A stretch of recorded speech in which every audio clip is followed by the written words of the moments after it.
दोस्तों बहुत सारे ऐसे लोग हैं जो हमें कमेंट करते हैं या फिर इंस्टाग्राम पे मैसेज करते हैं कि भैया क्या कंपनी ओरिजिनल सर्टिफिकेट मांगती है क्या।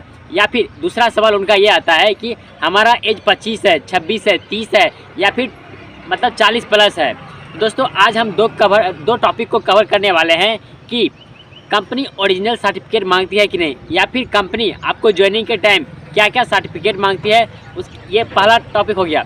दूसरा टॉपिक कवर करेंगे आज हम लोग कि आपका एज का इशू क्या है, कंपनी कितने एज तक वाले को कंपनी लेती है। ये दोनों टॉपिक पर पूरी तरह से मैं बात करने वाला हूँ और पूरा की बात करने वाला हूँ। बड़ी बड़ी कंपनी के बारे में बात करने वाला हूँ कि किन किन लोगों को इशू आता है। चलिए वीडियो को स्टार्ट करते हैं। बहुत ही इंटरेस्टिंग वीडियो और इम्पोर्टेंट वीडियो होने वाला है दोस्तों, क्योंकि यही एक रीज़न है दोस्तों। बहुत सारे ऐसे लोगों को दोस्तों एज के इशू के कारण कंपनी से बाहर निकाल दिया गया। इंटरव्यू वगैरह जैसे इंटरव्यू के गेट बैठा ना, उसको भगा दिया गया क्या मतलब उसको निकाल दिया गया। और बहुत सारे ऐसे भी लोग थे दोस्तों जिसका डॉक्यूमेंट सही नहीं होने के कारण उसे निकाल दिया गया था। कंपनी से निकाल गया, सिक्योरिटी गार्ड ही बोला कि नहीं आप सारा डॉक्यूमेंट लेके आओ तभी आपका ज्वाइनिंग हो पाएगा। चलिए वीडियो को स्टार्ट करते हैं। सारा चीज़ का आप लोग को इन्फॉर्मेशन देने की कोशिश करते हैं। सबसे पहले बात कर लेते हैं कि एज का क्यों इशू होता है। दोस्तों आजकल के युवा जिसका एज 17 साल है ना, वो भी जॉब करने के लिए तत्पर हैं। क्यों? हर कोई लोग पैसा कमाना चाह रहा है। 17.5 है वो भी मैसेज कर रहा है, 18 अभी अच्छे से हुआ भी नहीं है, फिर वो जॉब करने के लिए मोटिवेट है हमारे वीडियो को देखकर। तो दोस्तों आप वेट करो, जब तक आपका एज 18 साल नहीं होगा तब तक आपको जॉब किसी भी कीमत में कोई भी कंपनी नहीं दे पाएगा। आप सोशल मीडिया पे जा सकते हो, अपना परफॉर्मेंस दिखाओ, वहाँ से पैसा कमाओ। उसमें भी क्राइटेरिया होता है कि आपका एज 18 प्लस होना चाहिए एडसेंस वगैरह के लिए। तो आप अलग जगह पे आप कर सकते हो, लेकिन दोस्तों किसी भी ऑर्गेनाइजेशन में जाने के लिए, सर्टिफाइड ऑर्गेनाइजेशन में जाने के लिए आपको एज का मिनिमम 18 साल होना चाहिए, 18 साल होना चाहिए मैक्सिमम। दोस्तों अगर आप फ्रेशर हो, जैसे कि फ्रेशर का मतलब है अगर आप 10th पास हो, 12th पास हो, ITI डिप्लोमा किया हो तो दोस्तों, या फिर BTech किया हो, अगर आप फ्रेशर हो तो दोस्तों आपको जॉब लग जाएगा, किसी भी तरह का प्रॉब्लम का सामना नहीं करना पड़ेगा। लेकिन आपका एज ए ट्रेनिंग पर रहने के लिए आपका 24 मैक्सिमम होना चाहिए। 24 से आपका प्लस जाता है तो कोई भी कंपनी आपको एज ए ट्रेनिंग बेस पे नहीं रखेगा।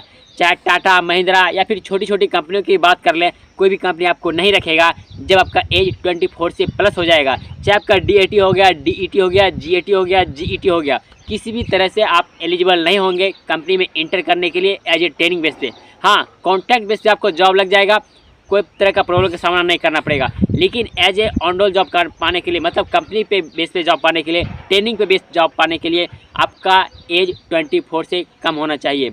हाँ, कुछ कंपनी ऐसी है दोस्तों, जैसे कि अभी चल रहा है आपका नेप्स ट्रेनिंग चल रहा है। इसमें क्या होता है, वो सिर्फ ये देखता है कि आपका पास आउट, आपका ये देखता है एज कोई भी हो, लेकिन पास आउट आपका मतलब 18-20 चलेगा, लेकिन एज आपका 30 से कम होना चाहिए। तो मेरा कहने का मतलब है एज अगर आप ट्रेनिंग के बेस पे कहीं ज्वाइनिंग कर रहे हो तो आपका 24 से कम होना चाहिए। और अगर आप कॉन्ट्रैक्ट बेस पे जॉब कर रहे हो तो 18 प्लस और मैक्सिमम आप 50 तक भी चलेगा एज ए कॉन्ट्रैक्ट बेस पे जॉब करने के लिए। लेकिन दोस्तों अगर आप ITI डिप्लोमा या फिर टेक्निकल फील्ड से हो तो कहीं ना कहीं दोस्तों आप एज ए ट्रेनिंग बेस पे ज्वाइन करो, और जैसे ही पास आउट होते हो तो तुरंत कंपनी पकड़ लो जब तक आपका एज 24 प्लस ना चला जाए। क्योंकि दोस्तों अगर आपका एज क्रॉस कर जाता है तो आपको गारंटी है कि आपको कॉन्ट्रैक्ट बेस्ड जॉब देखने को मिलेगा, जिसमें आपका लाइफ वैसा नहीं हो पाएगा जैसा आप पहले सोच के चले थे, जैसा आप कॉलेज टाइम में सोच रहे थे अपने लाइफ के बारे में। तो मैं आपको मोटा चीज़ बताया, आप समझदार हो, समझ जाओ। तो आपका एज का जहाँ तक बात था, ट्रेनिंग वालों को मिनिमम 18 होना चाहिए, 18 होना चाहिए, मैक्सिमम 24 होना चाहिए। एज ए कॉन्ट्रैक्ट बेस पे जॉब करने के लिए आपका एज का कोई इश्यू नहीं रहता है। आप 50 साल भी कर सकते हो। अगर ज़्यादा उम्र है तो आपको एज ए कॉन्ट्रैक्ट बेस पे हेल्पर में, मतलब हाउसकीपिंग में, लाइन पे आराम से लगा दिया जाएगा। तो एज का इश्यू ख़त्म हो गया। अब दूसरा इश्यू आता है दोस्तों, क्या कंपनी क्या क्या सर्टिफिकेट मांगती है, क्या डॉक्यूमेंट्स मांगती है। तो मैं इस पर बात कर लेता हूँ थोड़ा सा। दोस्तों कोई भी कंपनी, हाँ कुछ कंपनी ऐसे हैं, मैं 1-2 कंपनी का नाम बताता हूँ। जैसे टाटा मोटर्स हो गया, महिंद्रा के कुछ हैं, कुछ प्लांट ऐसे हैं जहाँ पे दोस्तों आपको बोला जाता है आप अपना ओरिजिनल सर्टिफिकेट दिखाओ, ओरिजिनल आप आधार कार्ड दिखाओ। इससे क्या होता है, वो आपका लेता नहीं है लेकिन वो देखता है वो देखता है, वेरीफाई करता है उसी समय। सिक्योरिटी गार्ड ही आपका देखेगा, आपका ओरिजिनल डॉक्यूमेंट्स देखेगा, डिप्लोमा का दिखेगा, ITI का दिखेगा, ओरिजिनल दिखेगा। अगर फोटो कॉपी रहेगा बोलेगा नहीं चलेगा। जैसे टाटा मोटर्स चले जाओ, उसमें बहुत सारे टाटा मोटर्स का आपका फियाट में चले जाओ या फिर आपका चिखली वाले प्लांट में चले जाओ टाटा मोटर्स का, वहाँ पे दोस्तों आपको आपका मेडिकल भी अच्छे से होना चाहिए। आप थोड़ा सा प्रॉब्लम है, मतलब हैंडीकेपेड है, आपका यहाँ पे नहीं चलने वाला है, एज का तो इशू आएगा ही। उसके बाद दोस्तों आपका वेट भी होना चाहिए। वेट भी अगर 50 से कम है तो कंपनी नहीं रखती है एज ए ट्रेनिंग बेस पे। तो आपका सारा चीज़ होना चाहिए, क्लियर होना चाहिए। और कोविड-19 का भी आपके पास सर्टिफिकेट रहना चाहिए। तो जहाँ तक आपका सर्टिफिकेट की बात है दोस्तों, मैक्सिमम कंपनी दोस्तों नहीं लेती है original certificate. 95% company original certificate नहीं मांगती है, लेकिन 5% ऐसे कंपनी हैं जो कि देखती है, सिर्फ देखने के लिए लेती है, फिर आपको रिटर्न देती है। मेन मुद्दा ये आता है, क्या उतना दूर से जो घर से आ रहे हैं वो क्या अपना ओरिजिनल सर्टिफिकेट गांव से लेके आए क्या? तो दोस्तों मैं आपको एक सजेस्ट करता हूँ, आप अपना ओरिजिनल सर्टिफिकेट कभी नहीं लेके आओ। सीधी सी बात है, अपना फ़ोटो कॉपी लेके आओ, PDF वगैरह में अपना फ़ोन में भले ओरिजिनल सर्टिफिकेट रख लो, लेकिन दोस्तों कभी भी अपना ओरिजिनल सर्टिफिकेट नहीं लेके आओ, क्योंकि यहाँ पे कोई भरोसा नहीं होता है। जब आप फर्स्ट टाइम आते हो तो कभी कभी, मैं नहीं कहता हूँ कि सारे लोग बर्बाद हो जाते हैं आने के बाद, लेकिन कभी कभी ऐसा होता है कि बैग चोरी हो गया या फिर रूम से कोई लेके चला गया कोई भी सामान, तो इस स्थिति में हमें बहुत सारे प्रॉब्लम का सामना करना पड़ता है। इसीलिए दोस्तों ओरिजिनल सर्टिफिकेट कभी भी नहीं लेके आओ। अपना सारा डॉक्यूमेंट्स, जैसे कि आपका एग्जांपल लेते हैं, आपका ITI डिप्लोमा हुआ है, आपका जो प्रोविजनल सर्टिफिकेट हो गया, सारे सेमेस्टर का आपके पास जीरोक्स रहना चाहिए सारे सेमेस्टर का। उसके बाद प्रोविजनल रहना चाहिए, इतना इंपॉर्टेंट है। उसके बाद मेन सर्टिफिकेट है तो बहुत ही अच्छी बात है। तीनों चारों का आपके पास फ़ोटो कॉपी होना चाहिए, आधार कार्ड का, पैन कार्ड का, बैंक अकाउंट, ये सब आपके पास होना चाहिए। अब उसके लिए आप एक अलग से थैली बना लो जिसमें आपका सारा जीरोक्स रहना चाहिए।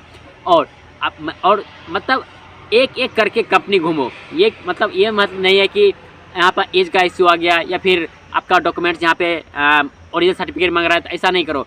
बहुत सारे ऐसे कंपनी, मैंने बताया ना 95% कंपनी है जो सिर्फ आपका डॉक्यूमेंट्स देखती है, आपका ये नहीं देखती है कि ये कब का ओरिजिनल है कि या फिर फ़ोटोकॉपी है। बस आप उसके पास, आपके पास रहना चाहिए, सीधी सी बात है, आपके पास डॉक्यूमेंट्स रहना चाहिए। तो बहुत सारे लोग हमें मैसेज कर रहे थे कि भैया ये बताइए कि ओरिजिनल सर्टिफिकेट लेके जाएं कि नहीं ले जाएं।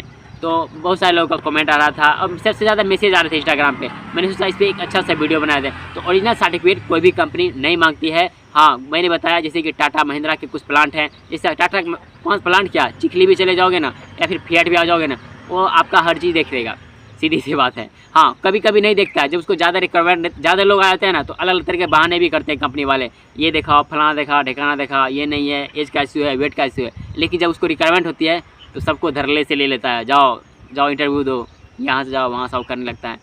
तो जो भी इन्फॉर्मेशन था दोस्तों मैंने आप लोगों को देने की कोशिश किया। वीडियो कैसा लगता है कमेंट में ज़रूर करें, और कोई प्रॉब्लम आता है तो आप में कमेंट बॉक्स में कर सकते हैं, मैं उन पर एक प्रॉपर वीडियो बनाने की कोशिश करूँगा। तो बाय दोस्तों, फिर मिलते हैं किसी और इन्फॉर्मेटिव वीडियो में, तब तक के लिए बेस्ट ऑफ लक।